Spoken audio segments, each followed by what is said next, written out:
I'm Paul Basolga, IB Masters Learning Center at IBMasters.com, and today we're going to look at the 14th question from the Digital SAT Test 3 Module 1. Number 14 reads, which choice completes the text so that it conforms to the conventions of standard English? When it's asking about what conforms to the conventions of standard English, you always want to look at your answer choices first because there are certain questions you want to ask yourself based on those answer choices. So when you see the semicolon, you want to see if there's an independent clause before and after. Now, you should not have a semicolon and an and when combining two independent clauses. So this is out, even if you are combining two independent clauses here. The only time you use a semicolon with an and is when you're using the semicolon in a list. Check out our other videos on semicolons to see when you use a semicolon in a list.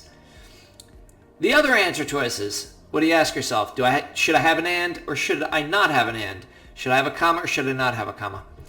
So I'm going to read it. I'm just going to read it with materialism and in place. In her analysis of Edith Wharton's The House of Mirth, 1905, scholar Candace Waid observes that the novel depicts the upper class of New York society as consumed by an appetite of soulless materialism and an apt assessment giving the House of Mirth is set in the Gilded Age, a period marked by rapid industrialization, economic greed, and widening wealth disparities. So, we're going to eliminate that one. Why, you say? Because notice what it says right before it. It's what Candace is observing. She's observing that the upper class of New York is consumed. Is she also observing an apt assessment given a House of Mirth, blah, blah, blah, blah, blah, blah? No, she is not observing that. So instead, what's going on here? When it says consumed by an appetite of soulless materialism, after it describes that appetite of soulless materialism. It's called an appositive. It's a phrase that defines something or gives some information. So here, when it says an apt assessment given at the House of Mirth is set in the Gilded Age, that's describing how the upper class of New York is consumed by an appetite of soulless materialism. After that, you've got another appositive that's describing the Gilded Age. It's a period of marked by rapid industrialization, economic greed, and widening wealth disparities. Notice when you've gotten a positive, all you do is you have a comma, and then you have the appositive after the comma.